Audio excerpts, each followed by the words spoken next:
just like quickly on a bit about like what are you actually doing in your PhD, and I think in the actual questions that I'm asking you, I'll get you to sort of explore in more depth the kind you think your things you're working on, sort of in addition to that, and the scope of your work. Yeah. Sure, sure. Yeah. So thanks for having me, Jack. So I am a PhD student at the University of New Mexico. I study evolutionary psychology there. That's what I'm supposed to be studying anyways. I do Mhm. research mainly on the diametric model of autism and psychosis. So that's kind of my empirical research. That's what I do empirically. I've published a couple of papers about that. Last year, I published a paper with John Vervaeke and Mark Miller, integrating my work on the diametric model with John's work on relevance realization. Um, and then I have a Substack where I write about a bunch of different stuff. So I write about complex, topics at the intersection of complexity science, mythology, the meaning crisis, morality, cognitive science more generally, and evolutionary psychology. And yeah, and I've got a YouTube Mhm. series that's going to be coming out in like the next week or so. Okay. That's going to go through sort of basically everything that I've done up to this point, kind of a synthesis of everything. And yeah, that's basically what I'm Yeah, up to. that's thank you. That's helpful. And I'll put like links to say that series when it comes out and other things you're working on. Um, it's again, it's hard to get into kind of your work without talking to specifics. So I think a good way to sort of get into this might be to ask on about a piece you wrote. So again, linking many of these things you've just talked about on the relevance realization, and then specifically the difference between hemispheres, and then on science and mythology in general in our culture. I guess I wanted to ask you, well, maybe you could explain a bit about your work on that, and then specifically, kind of wanted to ask about what ways in which are your views on how we've kind of become disconnected from mythology and are too focused on science. In what ways is this shift sort of impacting our culture? Sure. Yeah, so I think you're referring to the Substack article, relevance realization, Hmm. cerebral hemispheres, and the reconciliation of science and mythology. And it's interesting that the way that Jordan Peterson. So this is kind of a synthesis of the work of John Vervaeke, who does relevance realization stuff, Ian McGilchrist, who has written these two great books about the cerebral hemispheres, the differences between the cerebral hemispheres, and the way that our culture is tilted towards the left hemisphere mode in a potentially pathological way. And then Jordan Peterson wrote this book in 1999 called Maps of Meaning, where he was attempting to reconcile the scientific conception of the world with our more ancient mythological conceptions of the world. And I think that all of these things are related. So relevance realization is about largely about trade-offs in cognition. So the synthesis that John and I did that we published last year was the reason why we did that is because in my work on the diametric model, what I discovered was that there were these trade-offs associated with people's placement along what's called this autism schizotypy continuum, right? So what I study is mainly how so the diametric model, just to break it down a little bit, the diametric model suggests that autism spectrum conditions and psychosis spectrum conditions are cognitive and genetic opposites. And I think there's very good evidence for that, and I think that's correct. What I study generally is how that manifests in non-clinical populations. So the idea is that we all fall somewhere along this continuum. So for some people, it's pathological on one side or the other, but we all fall along this continuum. And there are trade-offs associated with it. So people on the autism side of the continuum, and this isn't my idea necessarily, I'm building on other people's work, but they have a very precise perceptual and cognitive style. They're very good at dealing with precise rules-based systems like computer programming languages, like most of mathematics, chemistry, physics. They tend to be very good at that kind of thing. On the positive schizotypy side, their perceptual and cognitive style is much less precise, right? It's more fuzzy, and this allows them. And it has drawbacks, but it also has the benefit of allowing them to see noisy patterns, right? So, in order to pick up on a pattern that has lots of noise in it, you have to ignore the details to a large degree. You have to ignore the details, and so it allows them to see these bigger picture patterns. Now, what I argued in that Substack article is that this difference is the same as the difference that characterizes the difference between the cerebral hemispheres. So Ian McGilchrist has argued, and I think he's right, that the fundamental difference between the hemispheres is in the type of attention that they pay to the world. The left hemisphere pays this very precise, detail-oriented, narrow kind of attention, while the right hemisphere is open to everything on the periphery. In the evolutionary literature on this stuff, separate from Ian McGilchrist, there was an article published in Scientific American in 2009 by these 3 animal researchers. And what they argued was that the evolution of the hemispheres in vertebrates, the reason why we have these differentiated hemispheres is because all animals have this problem, or most animals, I would say all animals have this problem of they have to be able to do something that's right in front of them, like forage or hunt, at the same time as they're looking out for predators and other things on the periphery, right? They have to do both of those things at the same time. And it's like a bad case of trying to rub your tummy and pat your head at the same time, right? It's very difficult to do those things at the same time within the same neural network. You need 2 separate neural networks in order to pay 2 different kinds of attention to the world. Now, what does this have to do with relevance realization? Well, what we argued in our recent paper, and I'm going to have to use a little bit of technical language here, so stop me if I need to unpack anything. But Sure. In this predictive processing framework that's emerging within cognitive science, there's a framework called predictive processing, and predictive processing characterizes attention, characterizes the process by which we allocate our attention as precision weighting. That's a technical term that comes from Bayesian cognitive science. Sorry, I got a call. Okay, it's a technical term that comes from Bayesian cognitive science, and it refers to how we treat sensory input. So we can treat sensory input as if it's very precise, and that means it's very meaningful or informative, or we can treat it as if it's imprecise, and that's the account of attention. Now, we don't need to go into too much detail about that, but the point is that there are trade-offs associated with precision weighting, and those same trade-offs are what are associated with relevance realization, and those trade-offs characterize the differences between the hemispheres. Right. So these are all describing the same underlying process. Yeah, I'll stop there. And it was yeah, and so to kind of to like link us back round to a more specific question, in this sense, kind of the things you're arguing is that, in fact, in many ways, the way on like almost a cultural level, where the way I want to we're realizing sort of our attention is down certain pathways, right? Down a focus on our attention. And yes, like both ways of thinking, well, they're necessary in our cognition. We also fall down in as certain types of people, down certain ways of doing that. But in a sense, we've actually fallen down the kind of left hemisphere way of thinking.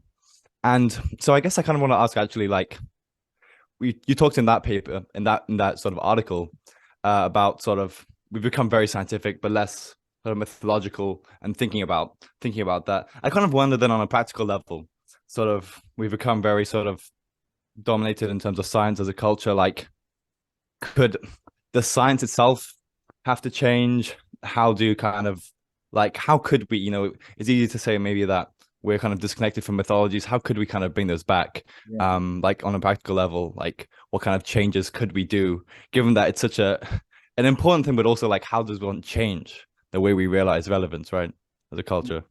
Yeah, well, this is basically the project that I'm working on. I mean, this is Right. trying to reconcile these modes of construing the world, and I think that what we have to do is come to have a scientific understanding of what mythology is and what it's doing for us, and how it works. And we have that understanding as far as I'm concerned. Eric Hole, right? So Eric Hole is a neuroscientist, and he wrote this paper in 2021 on the biological function of dreams. And what he argued in that paper is that dreams help us to avoid overfitting our cognitive models of the world. So, I talked earlier about how on the autistic side of that continuum, they have a very precise perceptual style, very detail oriented.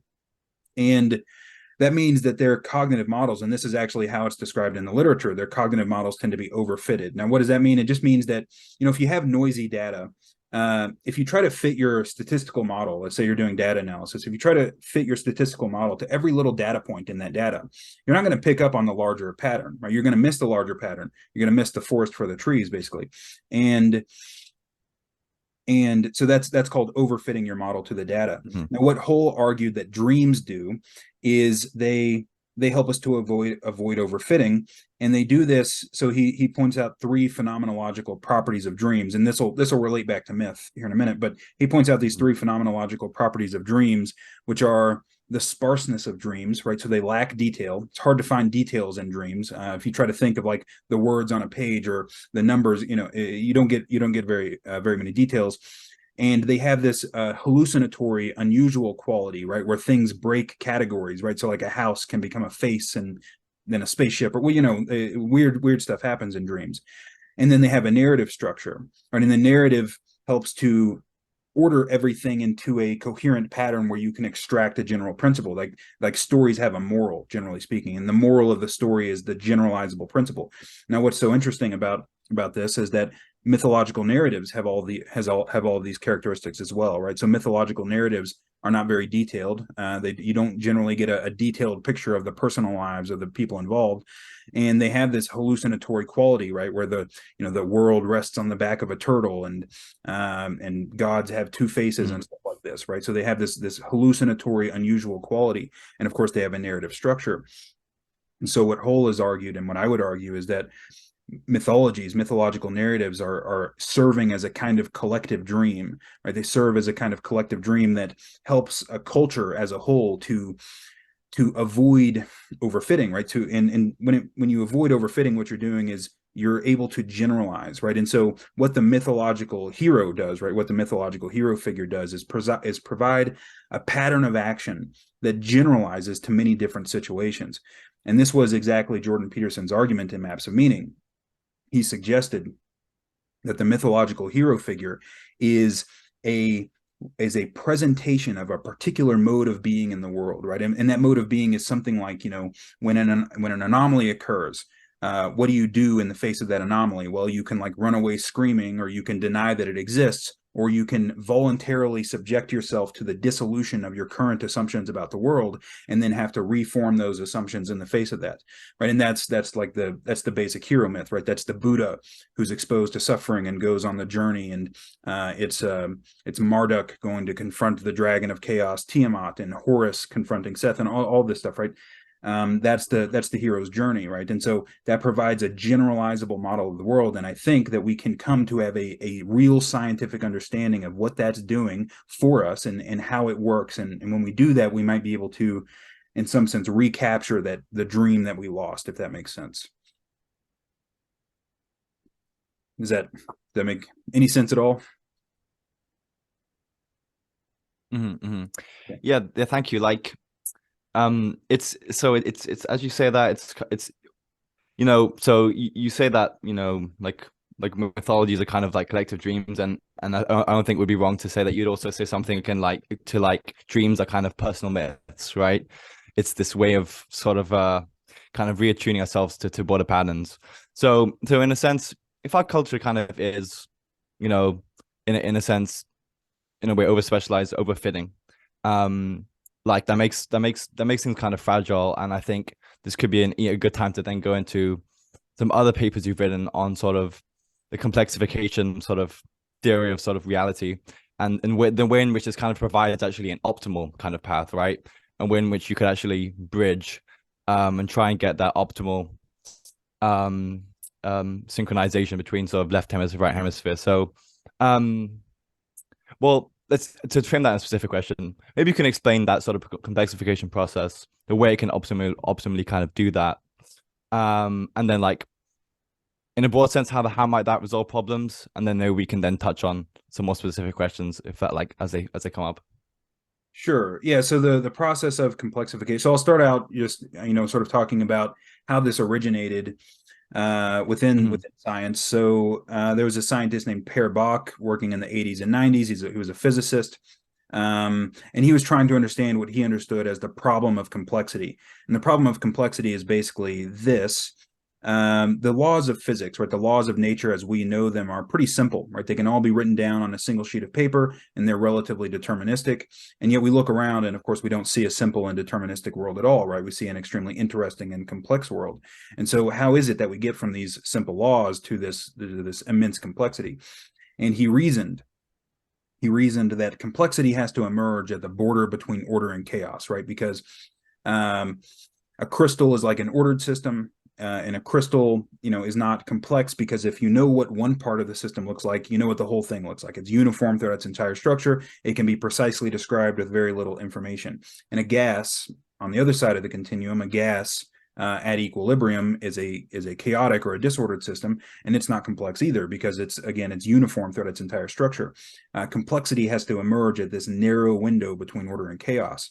And the question for Bach was how systems could get there without any, we can like tune a system by adjusting certain variables like the temperature, but how is it that systems in nature can get to that narrow window from the bottom up without any tuning from an outside agent? And so that's the origin of this term self-organized criticality. And that refers to the self-organization of systems in nature to that narrow window between order and chaos. Now, his theory kind of failed as a general theory of complexity. It became very important in biology and neuroscience and cognitive science for other reasons. But it failed as a general theory of complexity, not necessarily because it was wrong, but because it was incomplete.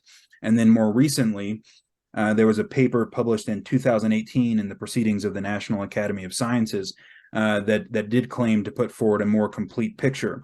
And what they argued is that, yes, self-organized criticality is an important aspect of this, but the issue with self-organized criticality is that it can't explain what they call hierarchical complexity, which is the fact that different patterns emerge at different levels of analysis, right? So at the atomic level, the molecular level, the organic level, we see different patterns of behavior.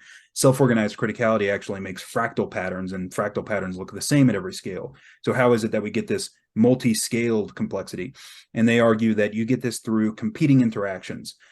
So competing interactions can be as simple as the competing interactions between short range and long range interactions in a molecule. This can also refer to the competing interactions that occur between individuals and the groups that they're embedded in. So the group has an interest as a whole, but the individuals have separate interests, and you get some competing interactions there between predators and prey, between parasites and their hosts, between men competing for women, right? Sexual selection in general. All of these competing interactions can lead to complexification, can lead to self-organized criticality and complexification. Now, what's so interesting about this for our personal lives, let's say, is that pattern that's described by Wolf and colleagues. So that was Uri Wolf and colleagues in a 2018 paper called "The Physical Foundations of Biological Complexity." That pattern that they describe in that paper is precisely the pattern that John Vervaeke describes about relevance realization. So relevance realization involves what he calls opponent processing. That's not his term. That's a very common term used in biology and psychology. Opponent processing. Opponent processing is a very common biological design feature, right? So it's like, it's the hemispheres for one, but it's also like, the hemispheres kind of work against each other, but they do so in a functional way. Our sympathetic and parasympathetic nervous systems kind of work against each other, but in a functional way.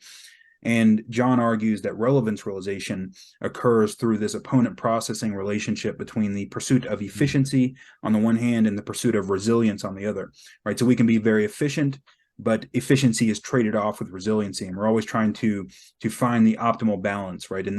And through these competing interaction, it leads to self-organized criticality, which John has explicitly said in his papers, and that leads to complexification. And so what that means is that when we are behaving optimally, or when we are behaving optimally, when we are participating in that process optimally, we are simultaneously participating in that process of complexification. And I've also argued that, the meta mythology is that same pattern too, right? It occurs at the border between order and chaos. It involves these descents into chaos and reemergences into a higher level of order. Yeah.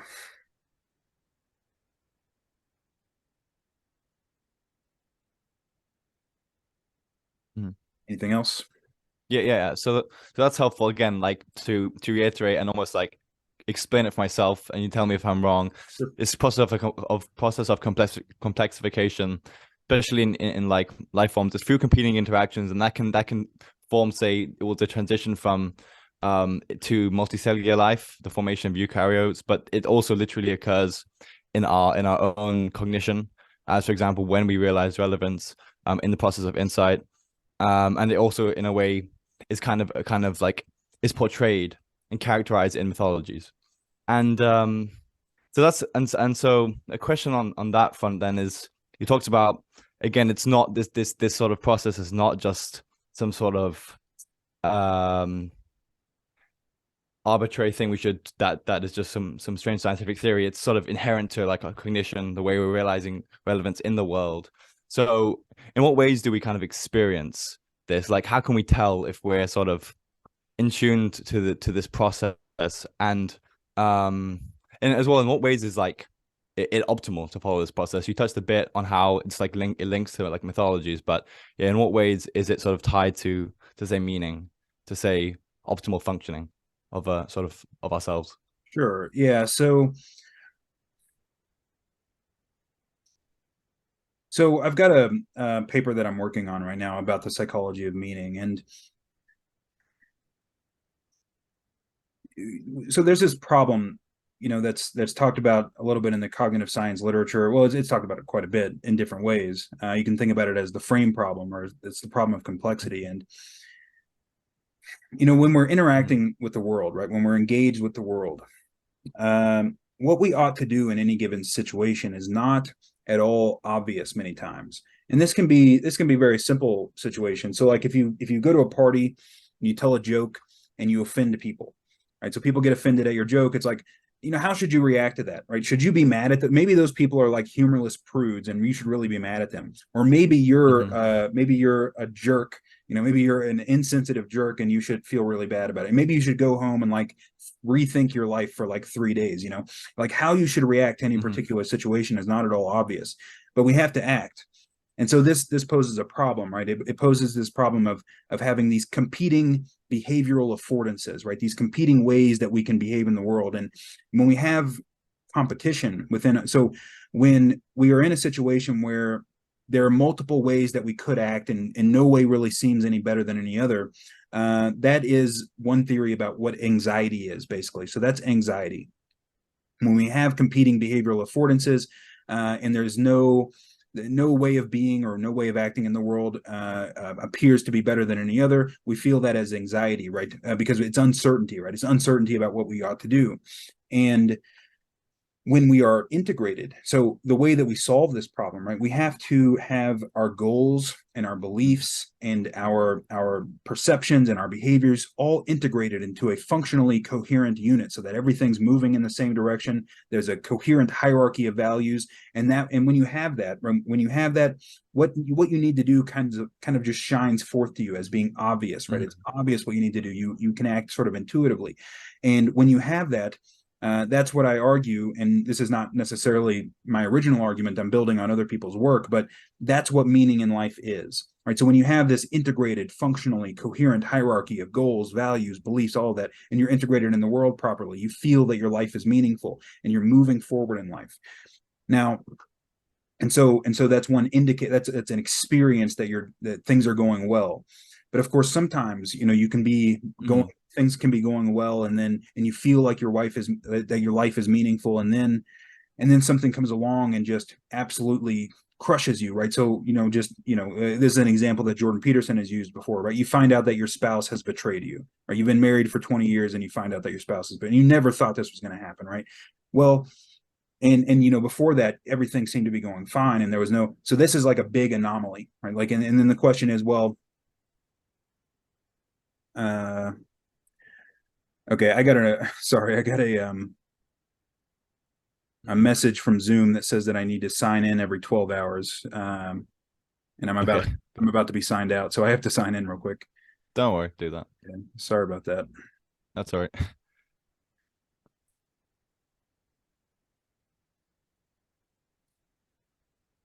Okay, I think I'm good. Yeah. Okay, If you so lost your train of thought, I can come into it, but go for it. Um, oh, so basically, so then we have this problem. So we have to have a functionally integrated hierarchy of beliefs, goals, and all this. Then we have this problem of, okay, what do we do when that's disrupted? You have a few options that you can do, right? Like you can deny the anomaly, or you can just say, you know what, I'm just not even going to look at that, right? And you can do that with small stuff. Maybe larger Mm. stuff is probably harder to deny, but people do that all the time, right? They just say, I'm not paying attention to that. um, or you can just totally fall apart, right? And maybe sometimes that's actually what's necessary. But so during periods of order and stability, right, your life may seem meaningful, but you also have to know what to do when that meaning is disrupted. And sometimes you have to sacrifice the current meaning, because maybe your meaning in life was very tied up with your marriage, right, in that case, right? And well, maybe that's gone, right? And you got to figure out a new way to reestablish meaning. And so what you want to do, I think, is to not identify with the current meaning, right? You want to identify with the process that updates the meaning in the face of anomalies, right? And that process is what's represented really by the mythological hero figure and all. Like that's that process that updates you in the face of anomalies. And so by fully coming to identify with that and be that, right, that is something like, I think that's something like the optimal path, I think. And like, and again, you bring up mythology, so like kind of religions kind of do that for us in a way, like in a collective sort of sense, reorientating us to sort of these collective patterns. And then I kind of wonder, like, and you write about it in a piece which might be lengthy to explain, about sort of how we almost need to again sort of reconstitute our values and sort of transition sort of beyond actually current religions. So I guess I would ask, like, how can we, given the sort of fundamental ontological nature of this process, right? How though, and it links to meaning in life, right? But in what ways actually could this sort of understanding this process sort of serve us, and how can we sort of live in it? I mean, to sort of maybe motivate this question, I mean, sometimes it's also like, if you think about what you're doing, sometimes I think a lot of science in over the past like decades is trying to be sort of being like, oh, we don't need religion because, well, the natural world is great. Maybe, Dawkins, like, we don't need that. And so what would you say that it's just sort of science trying to sort of plaster over a fundamental need, and that we can't, and to what degree can it replace sort of religious thinking, this scientific understanding? Yeah, I mean, I think that the way we've been doing religion for a long time is gone, right? So like this whole idea that, I mean, at least within intellectual culture, it's gone, it's not coming back, right? So like we are not going to believe in the Bible in the way that we once did, and we're not going to believe in the Quran in the way that we once did, right? Like that's gone. And what we need is not religion per se, right? What we need is, and we need meaning, and what that meaning is integration, right? We need everything to be coherent and to make sense, not only just for us as individuals, but as a group as well. But we have to have some shared meaning as well, and there's some problems that come along with that, right? Because, and this is basically what Jordan was trying to do in Maps of Meaning, Jordan Peterson was trying to do in Maps of Meaning. We have these traditions that have been around for a very long time, and they have this kind of authority, right? They have this kind of real authority, and there is something important about them. There is something that they've been doing that's very important. Now everything becomes corrupt over time, and as far as I'm concerned, Christianity, did become corrupt over time.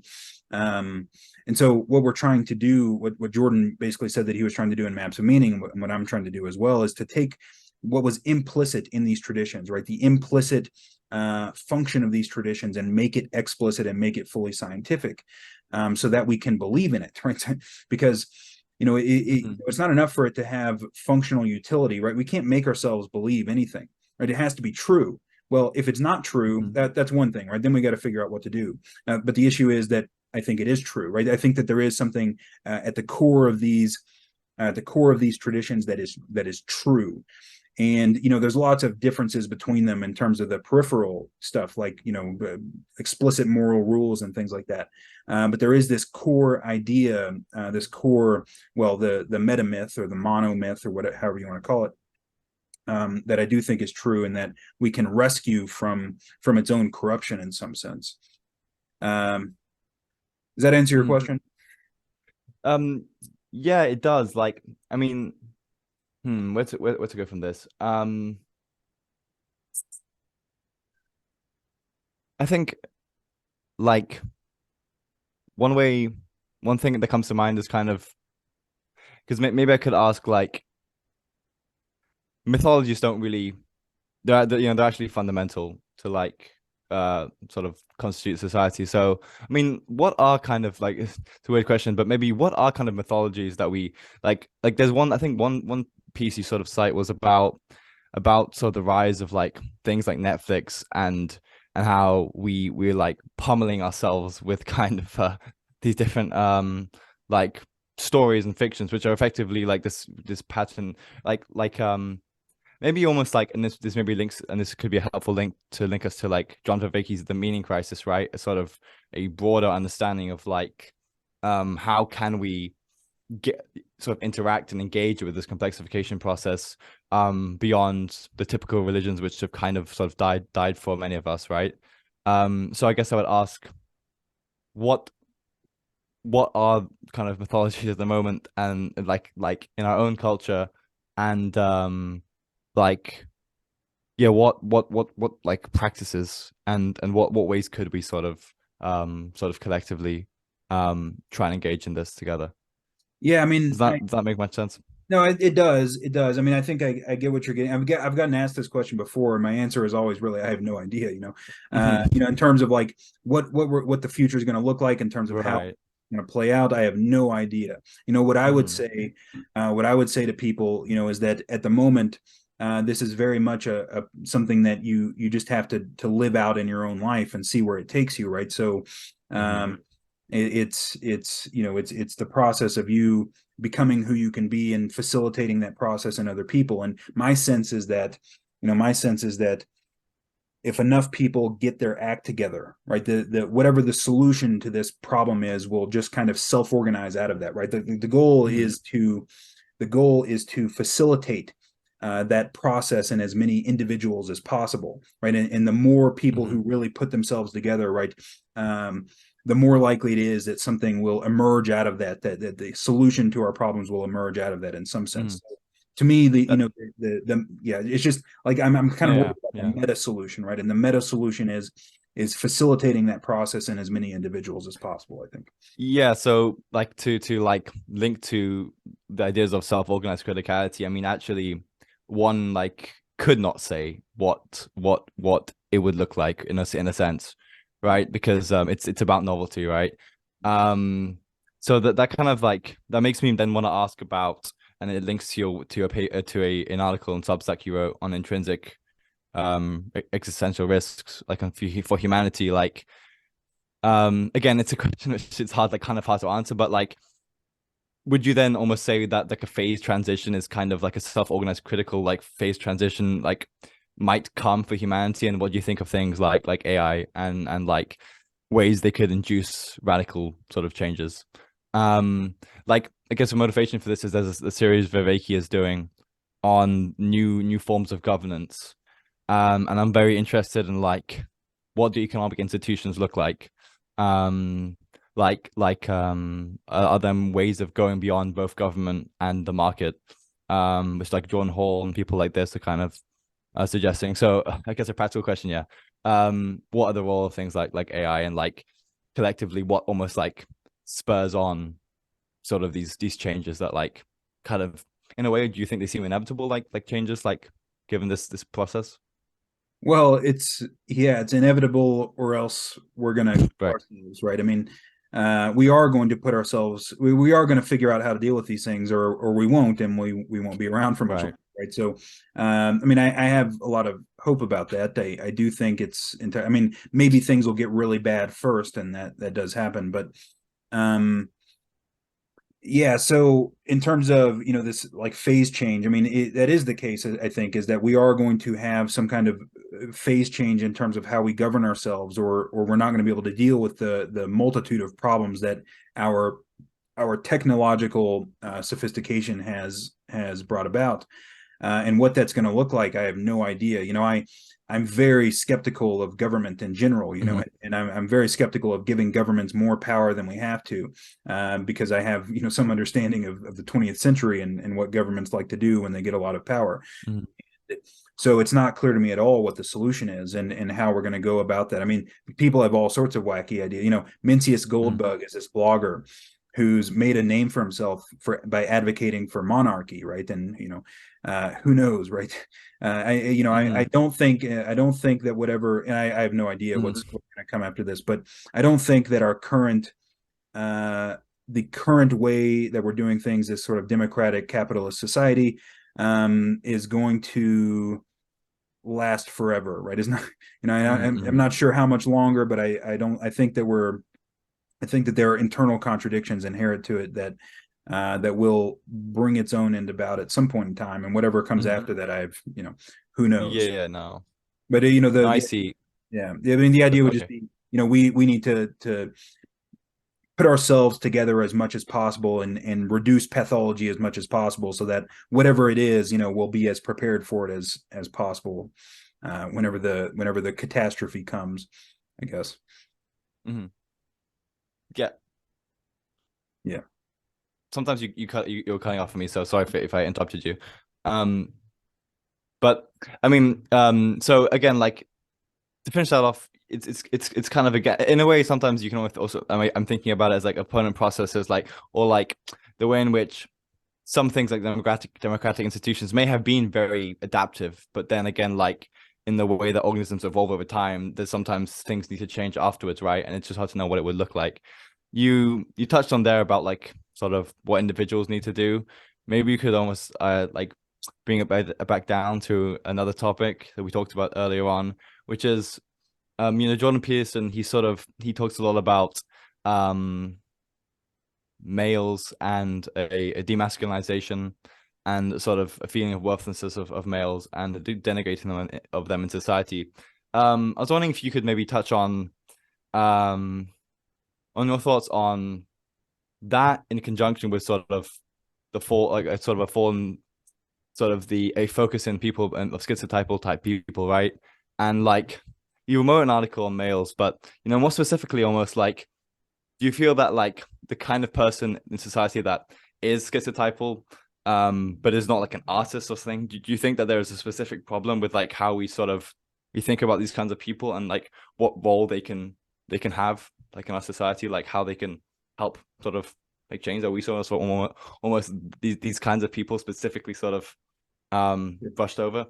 Sure. Well, that's the kind of person I am. So, Right. sure, I can say. I mean, all I can say, I guess, is what I've done, and most people shouldn't go down my path. I mean, what I've done for the last 7 years is essentially isolate myself and live like a hermit and read all day, and Mm-hmm. and I'm kind of now emerging from that and like going back and engaging with the world. But most people wouldn't want to do what I do, and I think it would Mm-hmm. make like most people ill, to because I'm somebody who I'm kind of solitary by instinct, and it doesn't bother me at all. I like, I like sort of, being in my cave and sort of, Mm-hmm. and doing that, right? So I've spent the last 7 years basically, reading and formulating these ideas, and now I'm kind of, coming Right. to share them. But and that's I've enjoyed my life over the last 7 years. I mean, I've enjoyed that, and I think it's going to pay off in the end. And I don't know, clearly that's not something that's for everybody, right? And it's not clear to me, the male schizotypal person is. I'm not sure if everyone is like that, even on the male schizotypal side of things. So Maybe uh, that's also introverted as well. We'd have to be even more specific. sure. Like, Yeah. yeah, but you're gone. Sure. Yeah. I mean, so, what I would just say is that what you have to do, no matter what your temperament is, and this is something that I had to learn, right? I had to learn to, Hmm. for one, accept myself for who I am. And that sounds really cheesy, but it's true.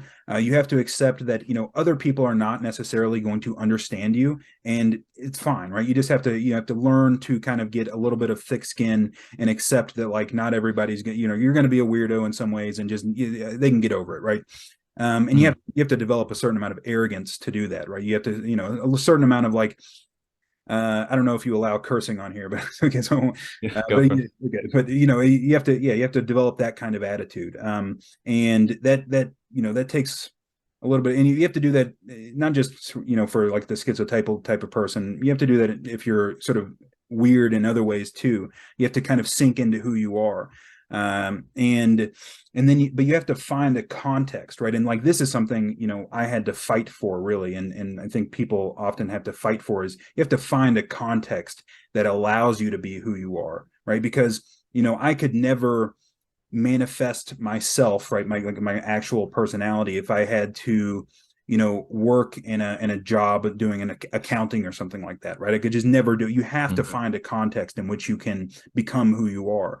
And I it it takes, taking some risks. Like I had to go back to school after I lost my, I had some problems in my early 20s where I lost my scholarship. And so, I had to go take out a bunch of loans to go back to school later on. And, Mm. with no real idea of how everything was going to turn out. And, but yeah, and this is the idea, Joe Rogan has a nice, Kira the Dawn has a nice video of Joe Rogan talking about this, and Nietzsche talked, you have to live dangerously in some sense if you're going to do Mm. that. You have to be willing to take risks, and sort of put yourself out there in order to find like your fit in the world, especially if you have kind of a different temperament, right? You have to Mm. find a place in the world that you can actually manifest yourself. So that's kind of, I guess, what I would say Yeah, about. yeah. That's helpful. Like as well, like people like I guess with the rise of Jordan Peterson have like been really focused on like personality traits. I just even wonder like if in your work like helping make it like prominent and explicit like that this autistic schizotypal sort of spectrum exists. So that because I think again especially in conjunction with like personality types like kind of a kind of and again maybe it's a problem of people like too consciously thinking about it because as well like you could even forget all the theory. You could just sort of try and feel instinctively like how you feel, and that could help, right? Um, well, one actually question sort of that arises from there, like you're reading loads, and I kind of wonder like I mean you'll say people like Nietzsche because you've written loads about them, but him, and others, like what kind of philosophers have impacted you? Or even not just philosophers, any writer. Yeah, I mean, so I guess it's easier for me to talk about it in terms of ideas because Nietzsche Hmm. really has been like my main philosophical influence. I don't think there's really another philosopher who has impacted me like him, except for John Vervaeke, right? John Vervaeke is a philosopher, and so I guess in terms of like the big picture thinkers, it would be Nietzsche, it would be John Vervaeke, it would be Jordan Peterson, Ian McGilchrist, um, and even Eric Hole, like his idea about dreams, actually, I think is really important. Um, and then there's some other people too who I haven't dealt with their work in a while, so I'm going to forget names now. But yeah, but some of the ideas that have been really useful for me. So the diametric model was kind of my it sort of provided a portal between Jordan Peterson's ideas and the Mm. scientific world for me, because what I noticed was that the autism schizotypy continuum, right? The autism and psychosis, like these are specializations for order and chaos. Like that's what I argued in my recent paper about this. The autistic type, they do well in orderly, predictable environments, and they're very efficient, and they do very well in Mm-hmm. that, and that allows them to take advantage of that precision, that detail orientation. The person on the schizotypal side of things, they're novelty seeking, they're higher in openness to experience, they engage with uncertainty more, and their cognitive style makes them more suited for that sort of thing, right? That sort of fuzzy big picture thinking, and so that sort of provided a portal because there's actually some interesting coincidences that go on there too, because of course order is represented by the great father in Jordan's scheme, right, and chaos by the great mother. It's interesting at least to point out, and I wouldn't make too much of this because there was like a 50-50, Mm-hmm. but Okay. in the diametric model, um so what's called genomic imprinting is what's thought to be the genetic basis of the diametric model. Genomic imprinting is this phenomenon where so we get one gene from our dad and one gene from our mom for each of our genes, right? So we get two copies of every gene, one from dad and one from mom. There's a subset of genes where only one of those copies is expressed. So there's some genes where only your dad's copy is expressed, and some genes where only your mom's copy is expressed.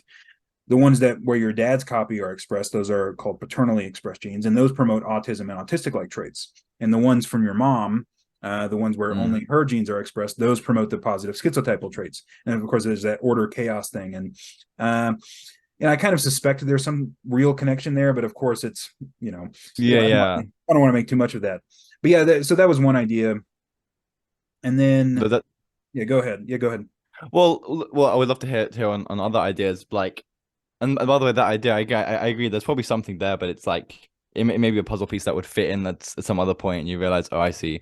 But like, and maybe this is like you're probably going to say there's no sort of there was no methodology to find this, but almost like how does one find, you don't really find that again, you kind of get gripped by things, but how you, for example, as someone that you've said is kind of schizotypal orientated, um how did you kind of, and how are you, and how will you fit like that's being able to being a scientist, which is focusing on smaller details and then fitting that into broader frames, like how can one find these kinds of things, like and appreciate and know, oh, this is the direction that I want to sort of go down, and find more out about. Well, in some sense, I chose psychology just because I had to choose something. So Jordan Peterson has this nice discussion in one of his lectures about Peter Pan. And Peter Pan is the boy who won't grow up.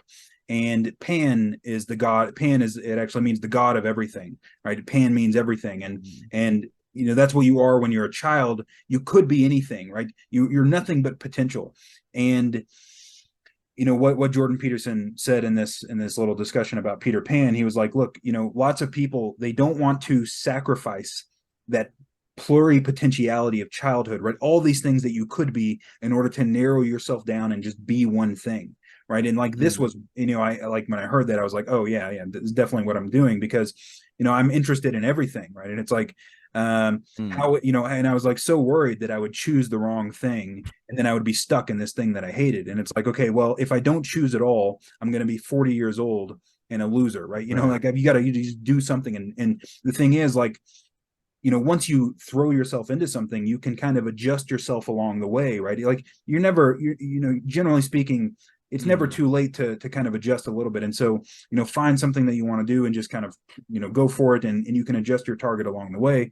But then, for me, like what really, like one of the things that I needed to do to really find the things that I was interested in is you have to have a certain amount of discipline and do some things that aren't fun for a while, right? So like what I do now, as far as I'm concerned, is really fun. Like I enjoy writing about what I write about. But at the beginning, when I was like, trying to, I had to learn how to read in long bursts. Like, I had to learn how to and read like technical papers and stuff like that. Like I had to learn how to make myself focus on these things. And, especially if you're reading like a really technical book, like at the beginning, I could only read for like 10 minutes at a time before I had to put it away. And, and now I've gotten better, but like, so it requires a certain amount of discipline, right? You have to do this every day, even when it's not fun.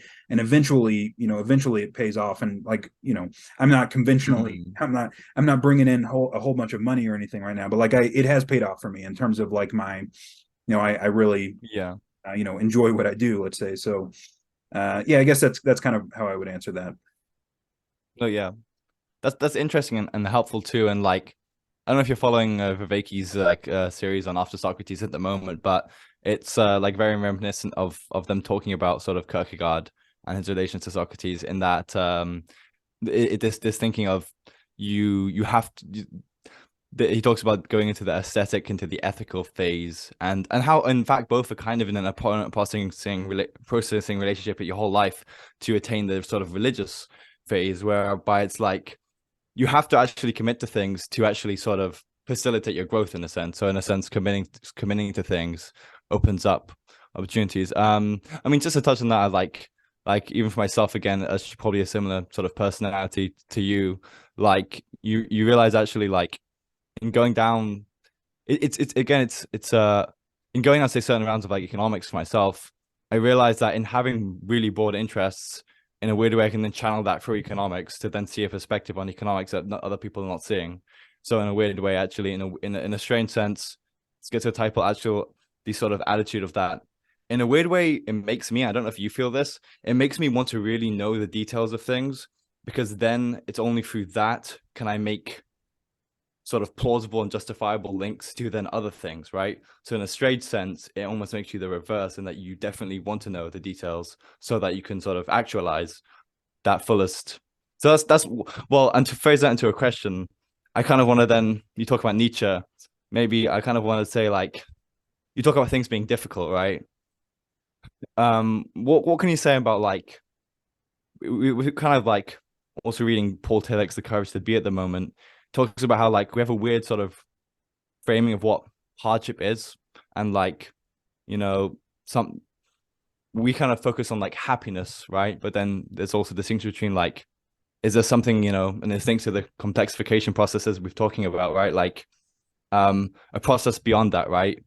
Like yeah, what can you say then to that? Like to what degree do you think that these kind of feelings of like hardship can be sort of integrated into like something which is kind of actually like in our culture to sort of our like self-actualization rather than something which is like kind of what I'm almost asking, like, what does difficulty mean in that sense, right? Like when yeah, So like yeah, I'll try to say something about that. Let me know if I'm off, if I'm off. yeah, go for it. It's not Um, really a question, but sure. see Well, if you have anything to say.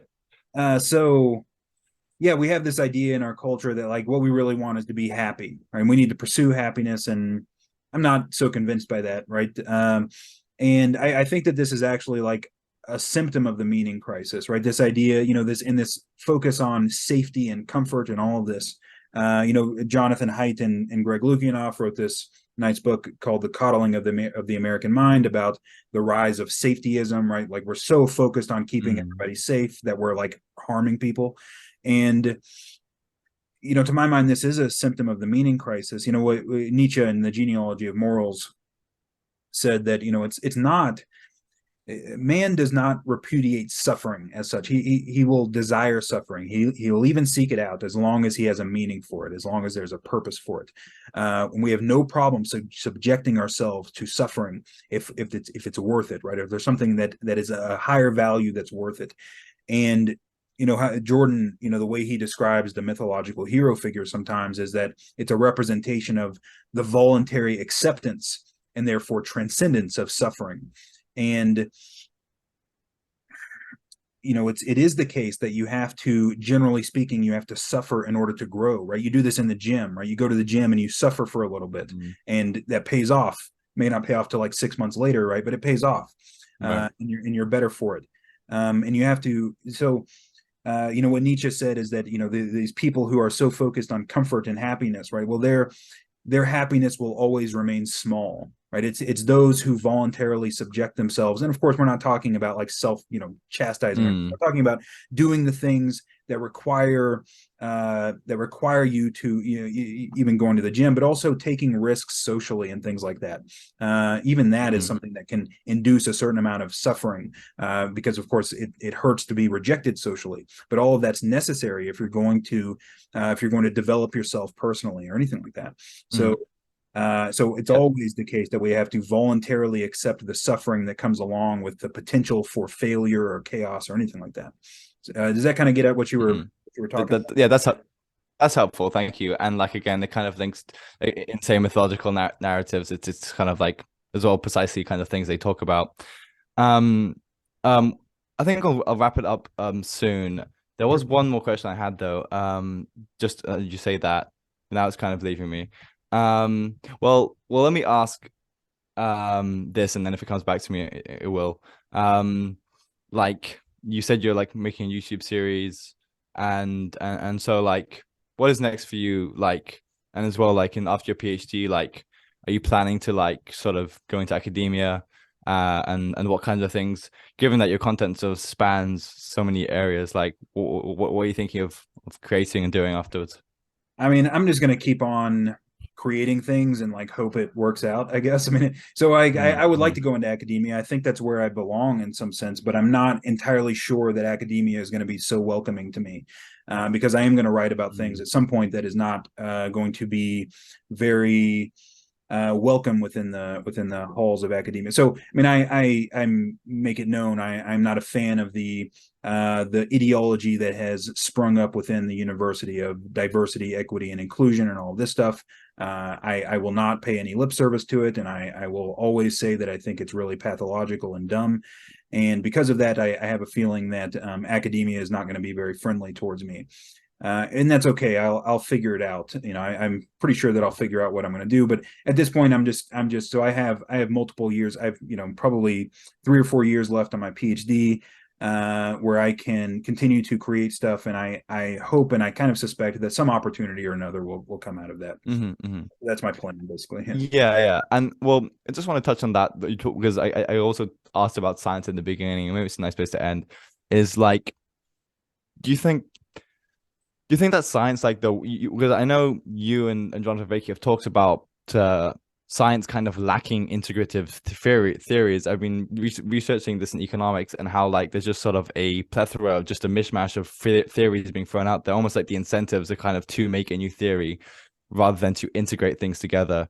So I mean, do you think that if science kind of fails to do this, it's almost like science kind of needs to become more integrative, more schizotypal. Otherwise, like it's kind of partly gonna fail as science.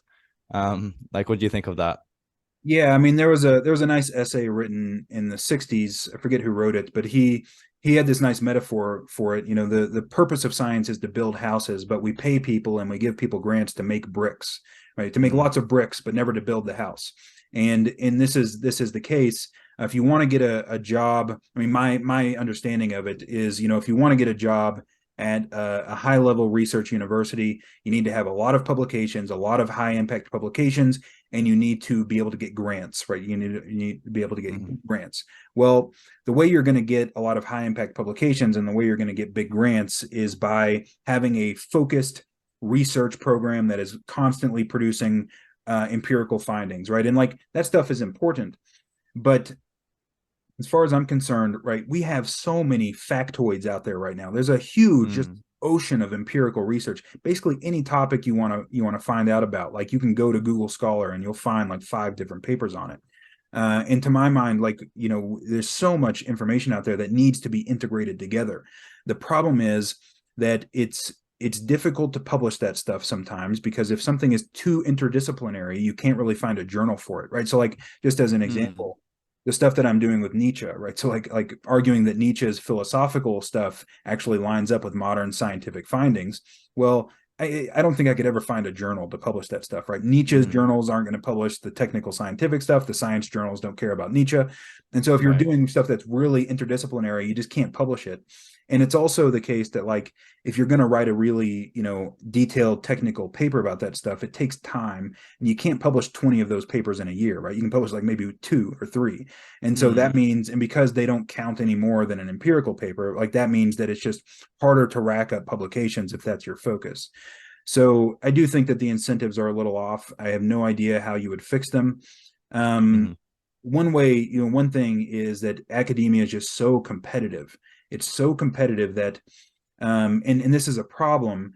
You know, it's kind of like the problem that you see in China, where the education system is so competitive that it kind of crushes creativity. It crushes like differences. You know, Mm. you need a little bit of, and I'm a big fan of competition. Like competition is a good thing, but you need a little bit of wiggle room for people to try out new things and try new avenues, or else you'll just crush any attempt at creativity.